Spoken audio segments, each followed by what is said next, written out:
नमस्कार विद्यार्थी मित्रांनो, मी प्रशांत टाकणे प्रशांत क्लासेसमध्ये आपलं पुन्हा एकदा मनपूर्वक स्वागत करतो. विद्यार्थी मित्रांनो, अभ्यास करताय ना? अभ्यास करायला पाहिजे, कारण घेऊन आलो आहे GDCA परीक्षेसंबंधित, त्यासोबतच सहकारी बँक भरती संबंधीचे आणि त्याहून अधिक म्हणजे बँक व्यवसाय व सहकारी या विषयासंबंधीचे ज्या जिल्हा मध्यवर्ती सहकारी बँकेला आलेले क्वेश्चन, म्हणजे बँक भरती संबंधीचे ज्या परीक्षा घेतल्या जातात जिल्हा पातळीवरती, ज्या जिल्हा मध्यवर्ती सहकारी बँका असतील, तर ह्या बँकांमध्ये जे भरती करण्यासाठी जी प्रक्रिया राबवली जाते, त्यासाठी जी परीक्षा घेतली जाते, त्या परीक्षेमध्ये बँक व्यवसाय या विषयावरती तुम्हाला MCQ चे क्वेश्चन आलेले आहेत आणि याच प्रश्नांचा आपण आजचा सराव या व्हिडिओमध्ये करून घेणार आहोत. ओके, सविस्तरपणे संपूर्ण माहिती सांगणार आहे, प्रश्न देखील तुम्हाला समजून सांगणार आहे, त्यामुळे व्हिडिओ शेवटपर्यंत नक्की बघायचा आहे. आणि त्याहून अधिक म्हणजे काय की तुमचे जे कोणी मित्र मैत्रिणी सहकार क्षेत्रातला अभ्यास करत असतील किंवा बँक भरती संबंधीचा अभ्यास करत असतील, मध्यवर्ती सहकारी बँकेसंबंधी, तसेच ज्या विद्यार्थ्यांना GDC परीक्षेसंबंधी बॅच जॉईन करायची असेल किंवा DCC बँकेसंबंधीची बॅच जॉईन करायची असेल, तर स्क्रीनवरती नंबर दिलेला आहे, त्यावरती कॉन्टॅक्ट करा. ओके, चला तर मग आपण स्टार्ट करूया. ऑनलाईन बॅचेसवाल्यांना स्क्रीनवरती या सर्व गोष्टी व्यवस्थित दिसत आहेत. प्रत्येकाने आपल्या नोटबुकमध्ये या सर्व गोष्टी नोट डाऊन करून घेणं आवश्यक असणार आहे. चलो, रेडी आहेत सर्वजण? प्रत्येकाने आपला नोटबुक ओपन करून ठेवा आणि नोटबुकमध्ये हेडिंग द्या बँक व्यवसाय व सहकार. बँक व्यवसाय व सहकार. ओके, आणि खाली ब्रॅकेटमध्ये लिहा जिल्हा मध्यवर्ती. जिल्हा मध्यवर्ती सहकारी बँक प्रश्नपत्रिका आधारित. प्रश्नपत्रिका आधारित. आता इथून मागच्या जे काही 2018ला 2017 मध्ये ज्या काही परीक्षा झाल्या जिल्हा मध्यवर्ती सहकारी बँक भरती संबंधीच्या, त्या बँक भरतीच्या परीक्षेला तुम्हाला या सहकाराविषयी आणि बँक व्यवसायाविषयी आलेले महत्त्वाचे क्वेश्चनच आपण ह्या आजच्या व्हिडिओमध्ये अभ्यासणार आहोत. त्यामुळे व्हिडिओ शेवटपर्यंत नक्की बघा, जेणेकरून तुम्हाला ह्या प्रश्नांचा येत्या जे काही आता परीक्षा आलेल्या आहेत, तर या परीक्षा संबंधीचा तुम्हाला यातनं नक्कीच फायदा होईल प्रश्नांचा. चलो, रेडी आहेत सर्वजण?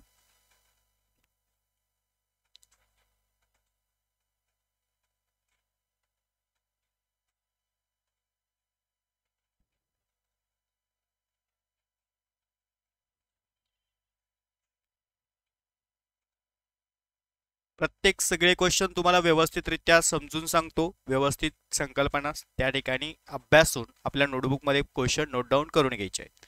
चला, क्वेश्चन नंबर 1 जो तुम्हाला दिलेला आहे, यामध्ये क्वेश्चन 1 मध्ये काय सांगितलेलं आहे? क्वेश्चन 1 मध्ये राष्ट्रीयकृत बँका गोदाम पावती किंवा वखार पावती. ओके, तर गोदाम पावती काय आहे आणि वखार पावती काय आहे ही कन्सेप्ट मी क्लिअर करतो. त्यानंतर पुढे म्हटलेलं आहे गोदाम पावती किंवा वखार पावतीच्या आधारे गोदामात ठेवलेल्या मालाच्या प्रचलित किमतीच्या किती टक्के कर्ज मंजूर करते? कोणती बँक? राष्ट्रीयकृत बँक.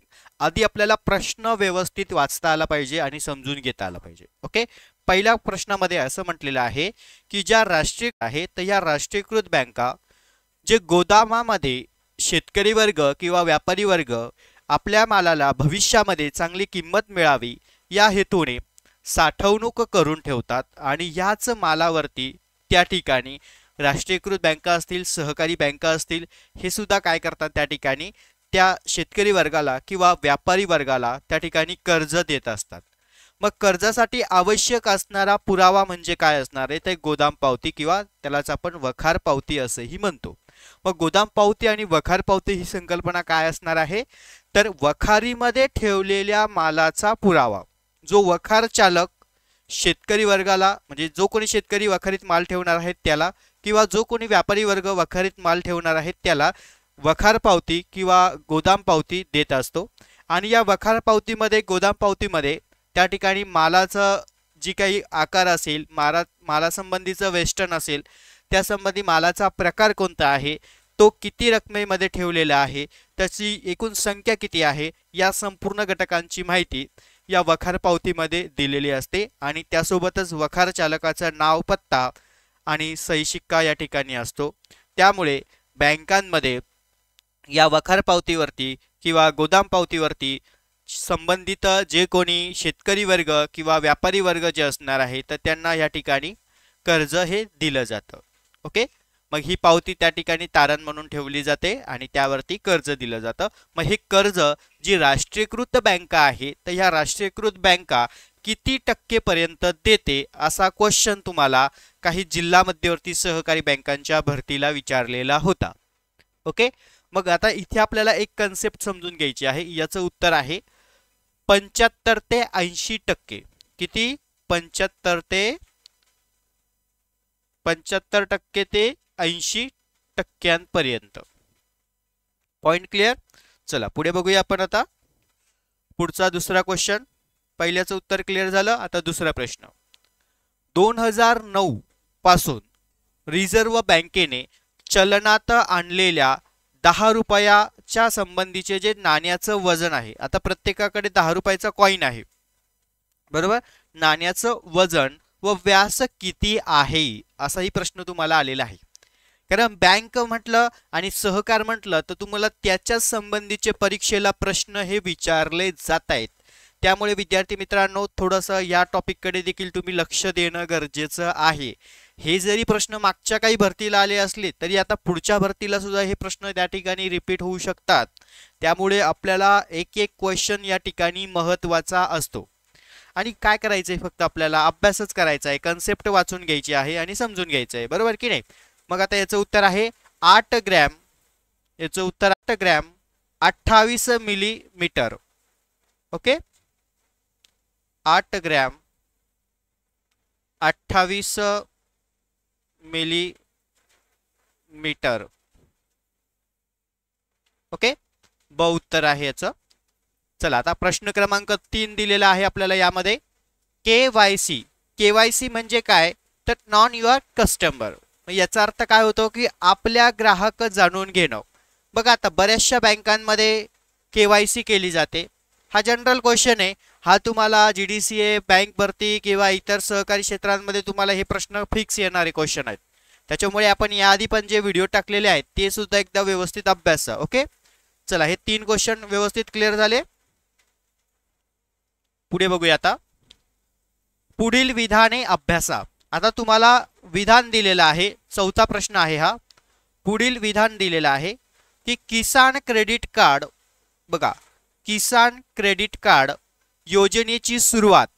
आता या प्रश्नामधूनच मी तुम्हाला आणखीन प्रश्न तयार करून देतो, म्हणजे तुम्हाला पुन्हा जर यातलाच एखादा क्वेश्चन रिपीट झाला तर त्याचा नक्की फायदा होईल. बघा, किसान क्रेडिट कार्ड योजनेची सुरुवात ही महाराष्ट्रात 1999 मध्ये करण्यात आली. ओके, आता याच्यावरच तुम्हाला MCQ ला क्वेश्चन हा विचारला जाईल. पुढे ही योजना लघु मुदतीचे कर्ज तसेच दीर्घ मुदतीचे कर्ज सुद्धा पुरवते आणि वरीलपैकी खरे आहे. म्हणजे हे दोन्ही विधान बरोबर आहे का असं त्या प्रश्नाचा अर्थ आहे. तर आपल्याला खाली पर्याय दिलेला आहे. केवळ एकच बरोबर आहे अ, की केवळ ब बरोबर आहे, की कोणतेही नाही, किंवा वरीलपैकी दोन्ही पण बरोबर आहे. ओके, असं तुम्हाला 4 पर्याय दिलेले आहेत. तर आपल्याला पहिलं उत्तर सांगतो याचं काय आहे, वरीलपैकी दोन्ही आहे. ओके, आणि आता याच प्रश्नावरून तुम्हाला त्या ठिकाणी किसान क्रेडिट योजना ही जी सुरुवात आहे ही महाराष्ट्रामध्ये 1999 मध्ये करण्यात आली आणि या योजनेअंतर्गत त्या ठिकाणी लघु मुदतीचे कर्ज व दीर्घ मुदतीचे कर्ज सुद्धा या योजनेच्या माध्यमातून पुरवले जातात. ओके, मग तुम्हाला योजने कधी सुरू केली गेली हे पण माहिती पाहिजे. हे पण परीक्षेला तुम्हाला विचारलं जातं. ओके, इथपर्यंत पॉइंट क्लिअर. चला आता 5वा क्वेश्चन बघूया. सहकार क्षेत्रात कंपनी क्रुबको चे मुख्यालय पुढीलपैकी कोणत्या ठिकाणी आहे? त्याचं उत्तर आहे नोएडा. नोएडा. ओके, चला 5 क्वेश्चन व्यवस्थित क्लिअर झाले. पहिले सुरुवातीचे वरचे हे 3 क्वेश्चन पाहिले.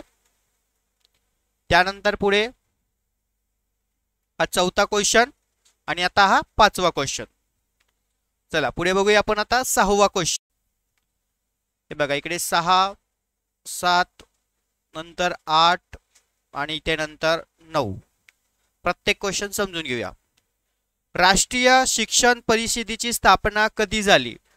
तर त्याचं उत्तर आहे 15 ऑगस्ट 1906 मध्ये. ओके, पुढे घ्या. सेबीची स्थापना टिंबटिंब मध्ये होऊन तिला डॅश डॅश मध्ये वैधानिक दर्जा देण्यात आला. तर सेबीची स्थापना या ठिकाणी 1988 आणि तिला वैधानिक दर्जा कधी दिला गेला? 1992. ओके, बी त्याचं उत्तर आहे. त्यानंतर अंकेक्षण मूल्यांकनांची समस्या खालीलपैकी कोणत्या क्षेत्राशी निगडित आहे? आता अंकेक्षणलाच आपण लेखापरीक्षण, हिशेब तपासणी असेही म्हणतो. मग या संबंधी म्हटलेलं आहे की खाजगी क्षेत्रासंबंधी अंकेक्षण व मूल्यांकनांची समस्या खालीलपैकी कोणत्या क्षेत्राशी आहे? तर खाजगी क्षेत्राशी असणार आहे. ओके, चला पुढे म्हटलं आहे 9 नंबरचा प्रश्न. बँकेचा दर हे पतनियंत्रणाचे कोणते साधन आहे? तर संख्यात्मक हे साधन असणार आहे. ओके, हे 9 क्वेश्चन इथपर्यंत व्यवस्थित क्लिअर. पुढे बघूया आपण आता 10, 11 आणि 12. चलो, 10 नंबरचा क्वेश्चन आहे. कोणत्याही बँकेने भारतात प्रथम एटीएम सुरू केले? म्हणजे कोणत्या बँकेने भारतामध्ये प्रथम एटीएम सुरू केलं? तर इथे दिलंय HSBC. HSBC. ओके, त्यानंतर पुढे भारतीय रिझर्व्ह बँकेने रोख राखीव जे प्रमाणाचं सुसूचना त्या ठिकाणी जी असणार आहे ती कोणत्या कलमा अंतर्गत केलेली आहे? तर या ठिकाणी भारतीय रिझर्व्ह बँक अधिनियमन कलम 42. ओके, हे बघा, सी हे त्याचं उत्तर आहे. त्यानंतर पुढे गहाण शुल्क रोखांचा एक प्रकार डॅश डॅश मध्ये परिभाषित केलेला आहे. तर मालमत्तांचं हस्तांतरण कायदा 1882 हे त्याचं उत्तर असणार आहे.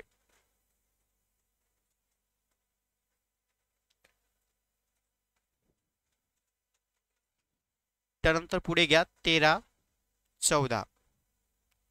नरसिंहम समितीची स्थापना डॅश डॅश मध्ये करण्याकरिता किंवा करण्यासाठी त्या ठिकाणी सगळ्यात महत्त्वाचा पॉइंट काय होता की नरसिंहम समितीची स्थापना बँकिंग व्यवसायामध्ये सुधारणा करण्यासाठी. कशामध्ये? बँक व्यवसाय सुधारणा. ओके, त्यानंतर पुढे 14 नंबरचा प्रश्न आहे. समितीद्वारे भारतातील वित्तीय प्रणालीतील सुधारणा प्रक्रिया सुरू करण्यात आली. तर नरसिंहम समिती. कोणती? नरसिंहम समिती.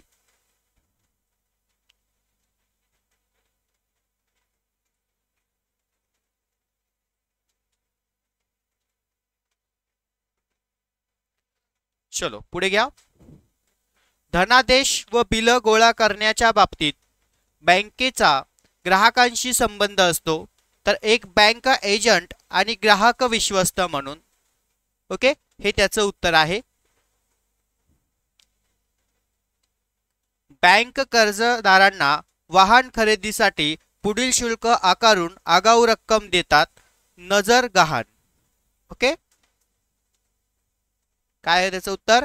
नजर गहाण. चलो, हे 13, 14. त्यानंतर पुढे इकडे 15, 16 या प्रश्नांचा व्यवस्थित सराव करा. पुढे 17, 18. भारतात किती मध्यवर्ती बँका आहेत? आता प्रश्नच कॉमनली विचारलेला आहे. भारतात मध्यवर्ती बँका किती आहे? एकच आहे ना, रिझर्व्ह बँक. बरोबर की नाही? पुढे भारतीय बँकांच्या एकूण कर्ज पुरवठ्यांपैकी अग्रम क्षेत्राकरिता डॅश डॅश इतका कर्ज पुरवठा अपेक्षित आहे. तर 40%. किती? 40%. 19, 20. चलो, भारतीय चलनातील जी 2000 रुपयाच्या नोटेचा आकार पुढीलपैकी कोणता आहे? आता नोटेचा आकारही तुम्हाला माहित पाहिजे. या ठिकाणी याचं उत्तर आहे 66 मिमी आणि 166 मिमी. ओके, हे त्याचं उत्तर आहे. 20 नंबर. पत निगडित अनुदान हे डॅश डॅश करिता देतात. यामध्ये पर्याय काही तुम्हाला दिलेले होते. पहिला आहे तंत्र सुधारण्यासाठी, दुसरा आहे यंत्रसामुग्री खरेदीसाठी, तिसरा आहे कच्च्या मालाच्या खरेदीसाठी आणि चौथा आहे श्रम प्रशिक्षणासाठी. म्हणजे पत निगडित अनुदान हे टिंबटिंब करिता देतात. तर याचं जे उत्तर आहे तंत्र सुधारण्यासाठी आणि यंत्रसामुग्री खरेदीसाठी. या संबंधी या ठिकाणी काय केलं जातं, पत निगडित जे अनुदान आहे ते करिता दिलं जातं. ओके, चला याचं उत्तर आहे अ आणि ब, म्हणजे पहिला अ असणार आहे. ओके,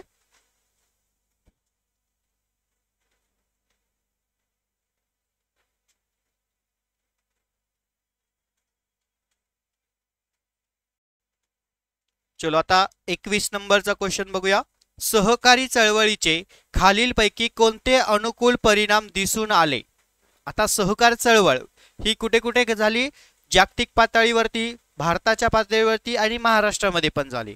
पण यामध्ये खऱ्या अर्थाने तुम्हाला सहकार चळवळीचा बेसिक इतिहास पण माहिती पाहिजे. त्यासंबंधी मी मागच्या लेक्चरला तुम्हाला पूर्ण कन्सेप्ट सांगितलेली होती. त्याच आधारावरती बघा तुम्हाला परीक्षेला प्रश्न आले की सहकार चळवळीच्या संबंधी अनुकूल परिणाम त्या ठिकाणी दिसून आले. तर ते कोणत्या संबंधीचे होते, ग्रामीण नेतृत्वाचा उदय, बचतीचे संकलन, ग्रामीण औद्योगिकरण. ओके, असा या ठिकाणी तुम्हाला पर्याय दिलेले आहे आणि यामधून तुम्हाला खाली ऑप्शन दिलेले आहे फक्त अ आणि ब, फक्त ब आणि क, की अ ब क आणि फक्त अ आणि क. जर आपण या ठिकाणी पाहायला गेलं तर सहकार चळवळी संबंधी ज्या ठिकाणी जागतिक स्तरावरती सर रॉबर्ट ओवेन यांनी 28 विणकार कामगारांना एकत्रित करून त्या ठिकाणी रॉडशील इक्विटेबल पायोनियर सोसायटीची स्थापना केली आणि तिथूनच खऱ्या अर्थाने सहकार चळवळीची सुरुवात झाली. आणि या सहकार चळवळीचे अनुकूल परिणाम या ठिकाणी आपल्याला ग्रामीण नेतृत्वाच्या उदयासाठी, बचतीचे संकलनासाठी आणि ग्रामीण उद्योगासंबंधीची चालना देण्यासाठी त्या ठिकाणी आपल्याला दिसून आले. म्हणून याचं उत्तर असणार आहे अ ब क सी. ओके, चलो पुढे. रिझर्व्ह बँकेच्या स्थापनेपूर्वी भारतात नोटा कोणत्या मार्फत छापल्या जात असे. तर इथे उत्तर आहे याचं ब्रिटिश भारत सरकार. ओके,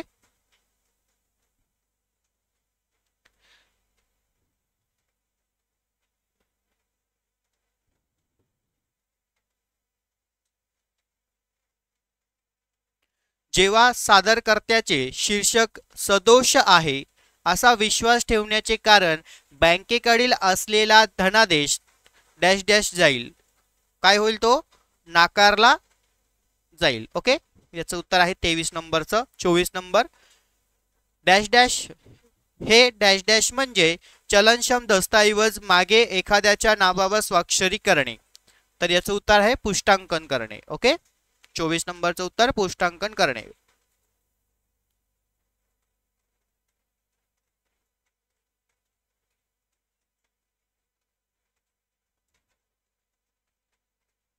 पुढे घ्या.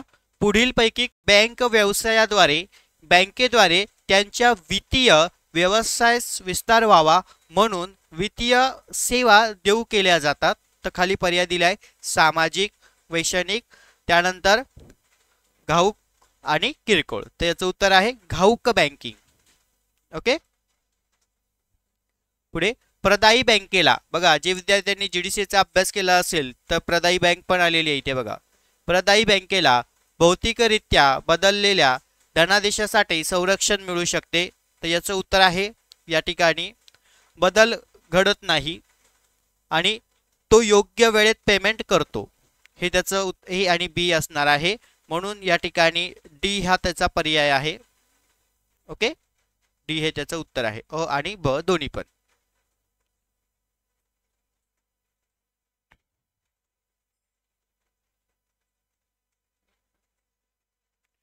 वैधानिक संरक्षण मिळवण्यासाठी प्रदायी बँकेने हे करणे आवश्यक आहे. तर वेळेत पेमेंट, ओके, योग्य वेळेत पेमेंट करणं हे आवश्यक आहे. हे त्याचं उत्तर आहे. बँक ग्राहकांना दिलेले कर्ज किंवा अधिकर्षावरील नुकसानापासून संरक्षण म्हणून धारणाधिकार मानू शकते. विशेष, ओके, विशेष ग्राहकांना. ओके, हे त्याचं उत्तर आहे. 28 क्वेश्चन आपण पाहिले आता इथपर्यंत. हे सगळे क्वेश्चन परीक्षेच्या दृष्टीने तुम्हाला मागच्या जिल्हा मध्यवर्ती सहकारी बँकांमध्ये विचारलेले आहेत. ओके, बघ आता 29वा प्रश्न आहे. जेव्हा उत्पादकाला कच्चा मालाच्या सुरक्षिततेसाठी किंवा तयार उत्पादनामध्ये तयार करण्याच्या प्रक्रियेतील असलेल्या स्टॉक इन प्रक्रियेसाठी पैसे कर्ज घ्यायचे असते तेव्हा बँक काय प्राधान्य देते? तर मालाचे नजर गहाण त्या ठिकाणी प्राधान्य देत असते. पुढे रिझर्व्ह बँकेच्या संख्यात्मक पद्धतीमध्ये कशाचा समावेश होतो? तर रिझर्व्ह बँकेमध्ये या ठिकाणी संख्यात्मक पद्धतीमध्ये खुल्या बाजारपेठातील कर्ज रोख्यांची खरेदी विक्री याचाही समावेश होतो, बँक रेटचाही समावेश होतो, राखीव निधीचे बदलते प्रमाणही समावेश होतो. म्हणून याचं उत्तर आहे वरीलपैकी सर्व. ओके, चलो पुढे तिसरा क्वेश्चन. भारतातील चलनातील 2000 रुपये जे असणार आहे ते 2000 रुपयाच्या नोटीचा आकार बघा. आता हा क्वेश्चन पुन्हा रिपीट 2000 रुपयाच्या नोटीचा आकाराचा जो क्वेश्चन आहे तो पुन्हा रिपीट झालेला होता जे काही शिफ्ट वाईज परीक्षा असतात त्यांच्यामध्ये. तर 66 मिमी इंटू 166 मिमी पर्यंत. ओके,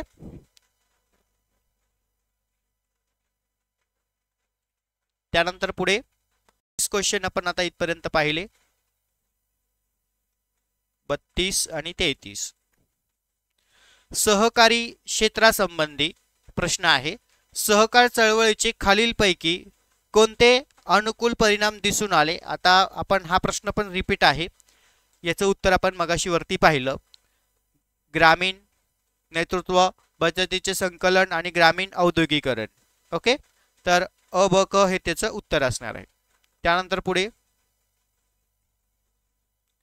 बिगर अनुसूचित बँका म्हणजे अशा बँका की ज्या भारतीय रिझर्व्ह बँक कायदा 1934च्या कोणत्या सूचीमध्ये समाविष्ट नाहीत म्हटलेलं आहे? प्रश्न समजून घ्या, नाही म्हटलेलं आहे. ओके, तर दुसऱ्या. ओके, याचं उत्तर काय असणार आहे? दुसऱ्या.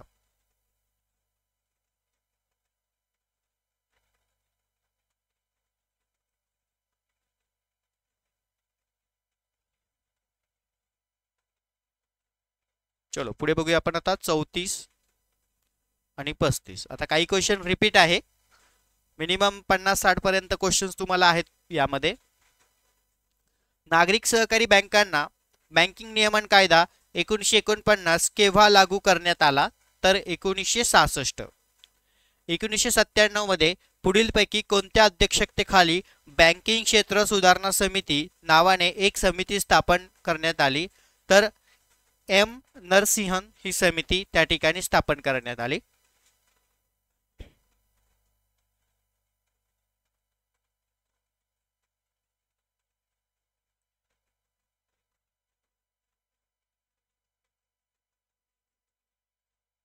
ओके ओके 34-35 सॉरी इथे आता 36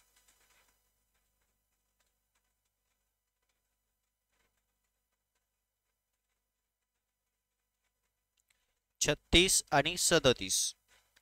बघा 12व्या वित्त आयोगानुसार केंद्राच्या त्यासंबंधी स्थूल महसुलातील किती टक्के वाटा राज्य सरकारला दिला जातो? तर 38% वाटा 38. पेटंट तिसरी सुधारणा आणि बीज कायदा भारतात सरकारने कधी लागू केला? तर 2004. ओके 2004.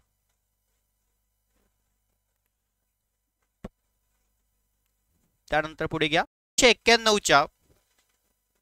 1991च्या औद्योगिक धोरणा सुधारणा केल्यानंतर MRTP कायद्याची जागा खालीलपैकी कोणत्या कायद्याने घेतली? त्या ठिकाणी सरकारी आणि खाजगी भागीदारी कायदा 2001 ने. ओके 38 क्वेश्चन्स आतापर्यंत झाले आपले. त्यानंतर इकडे पुढे 39 आणि 40. जेव्हा चलनक्षम दस्तऐवजाचे पुष्टांकन किंवा अडत पैसे कोणाला द्यावेत हे दस्तऐवजावर न लिहिता केवळ स्वाक्षरी करीत असल्यास त्याला आपण काय म्हणतो? कोरे पुष्टांकन असे म्हणतो. चलो पुढे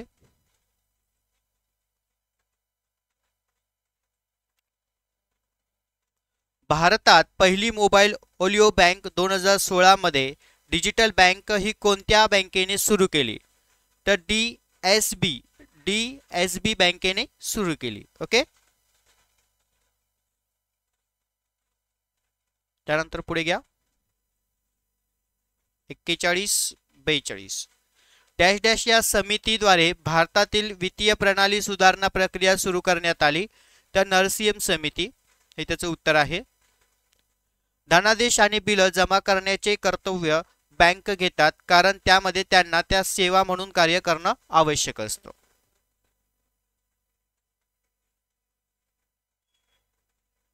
त्रेचाळीस 44 पैसे गोळा करणे, भरणे यासारख्या सेवा करण्यासाठी ग्राहकांना बँका दिलेली सूचना मध्ये टिंबटिंब नमूद केली आहे. तर स्थायी सूचना पुस्तकामध्ये. ओके. 44वा प्रश्न, जेव्हा एखादी बँक कॉर्पोरेट व्यक्तीला कर्ज देते तेव्हा त्या संबंधी धनको आणि ऋणको हा एक त्या ठिकाणी संबंध असतो बँकेसंबंधीचा, म्हणजे कर्ज घेणारा आणि कर्ज देणारा. ओके. हे दोन पॉइंट्स त्या ठिकाणी महत्वाचे असतात. पुढे 44 झालं. 45 आता 45वा पण question as it is repeat आहे, जो मगाशीच बघितला. बँक भारतामध्ये एकच आहे. 46 भारताच्या केंद्रीय बँकेला रिझर्व्ह बँक म्हणतात कारण ती सर्व अनुसूचित बँकांना रोख रकमेचा साठा सांभाळणे हे महत्त्वाचं कार्य असणार आहे. त्यानंतर पुढे 47वा प्रश्न, रिझर्व्ह बँकेच्या संख्यात्मक पद्धतीमध्ये कशाचा समावेश असतो? वरीलपैकी सर्व. हे पण रिपीट क्वेश्चन आहेत. भारतामध्ये म्हणजे भारतीय व्यापारी बँकांमार्फत खालीलपैकी कोणत्या मार्गाने सर्वाधिक कर्ज व अग्रिम दिलं जातं? तर रोखपत या मार्गाने. ओके.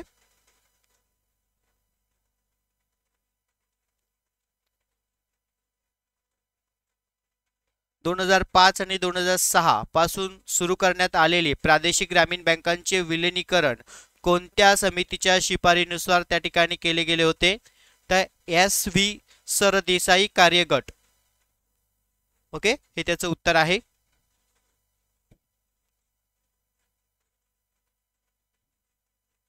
व्यापारी बँकांना त्यांच्याजवळील नगद रोकडीचा काही भाग सरकारी रोख खरेदी करण्यासाठी वापरावा लागतो. या भागाला काय म्हणतात? तर वैधानिक रोखता गुणोत्तर असे म्हणतात. ओके. त्यानंतर पुढे घ्या. किती क्वेश्चन झाले यापर्यंत? 50 क्वेश्चन वरती झालेले आहेत. आता 51 क्वेश्चन. सुधारित लेखा परीक्षण प्रमाणक SA 530 कशाशी संबंधित आहे? तर लेखापरीक्षण नमुनाशी संबंधित आहे. हा प्रश्न GDCA ला पण आलेला आहे आणि बँक भरतीला पण टाकलेला होता. ओके. पुढे घ्या. भारत संकल्पनेवरती आधारित क्वेश्चन आहे.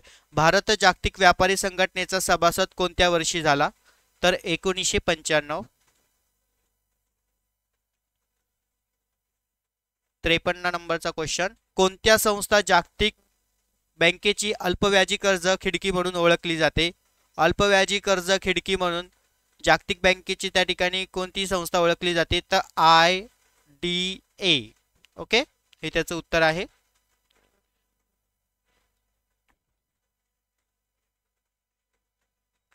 बँक आणि ग्राहक यांच्यात सामान्य संबंध असतात. विश्वसता आणि लाभार्थी. 55 आणि इकडे 56 आणि इथे 57. प्रधान कर्ज दर डॅश डॅश कडून आकारला जातो एक बँकांकडून. त्यानंतर पुढे CDM म्हणजे काय? तर रोख ठेव मशीन. CDM द्वारे पैसे डिपॉझिट आपण त्या ठिकाणी करू शकतो. त्यानंतर भारतातील सहकारी बँकांचे नियम हे भारतीय रिझर्व्ह बँकांद्वारे कोणत्या कायद्यान्वये केले जाते? तर यामध्ये दिलेले आहे त्यांनी भारतातील सहकारी बँकांचे जे नियमन आहे या ठिकाणी चलनक्षम दस्तऐवज त्या ठिकाणी याचं उत्तर आहे अधिनियमन 1881. विमा नियामक आणि विकास प्राधिकरण कायदा डॅश डॅश साली सहमत झाला? तर 1999 मध्ये. पुढे म्हटलेलं आहे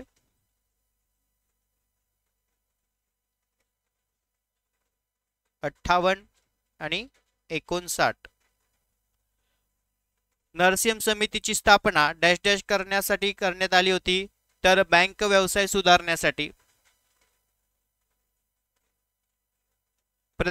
प्रदायी बँकेला भौतिकरित्या बदललेल्या धनादेशासाठी संरक्षण मिळू शकते, तर बदल घडत नाही व तो योग्य वेळी पेमेंट करतो. ओके, हे त्याचं उत्तर आहे अ आणि ब. 61 नंबरचा क्वेश्चन. धनादेश व बिल जमा करण्याचे कर्तव्य बँक घेतात कारण त्यांना ते सेवा देण्याचं कार्य आहे.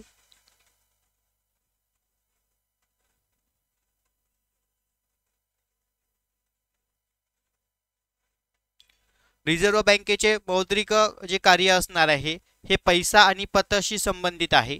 पुढे अग्रणीय बँक योजनेची सुरुवात कधी झाली, तर 1969 ला झाली. ओके, खालीलपैकी कोणता रोख बाजार राष्ट्रीय स्वरूपात नाही म्हटलेला आहे, तर दिल्ली स्टॉक एक्सचेंज. ओके, इथपर्यंत क्वेश्चन क्लिअर. 64. तर अशा पद्धतीने आपण आजच्या या लेक्चरला महत्त्वाचे 64 क्वेश्चन, जर आपण काही रिपीट क्वेश्चन जर पकडले तर यामध्ये आपण जेमतेम 50 ते 60 क्वेश्चन आपण आजच्या या सेक्शनमध्ये अभ्यासले आणि हे सगळे सेक्शन पेपरला आलेले क्वेश्चन होते. त्यामुळे आजचा व्हिडिओ जर तुम्हाला व्यवस्थित समजला असेल विद्यार्थी मित्रांनो, तर आपल्या चॅनलला नक्की सबस्क्राईब करा, बेल आयकॉनला क्लिक करा, जेणेकरून आपले नवनवीन महत्त्वपूर्ण व्हिडिओज हे तुमच्यापर्यंत पोहोचतील. सर्व विद्यार्थ्यांना परीक्षेच्या दृष्टीने ऑल द बेस्ट.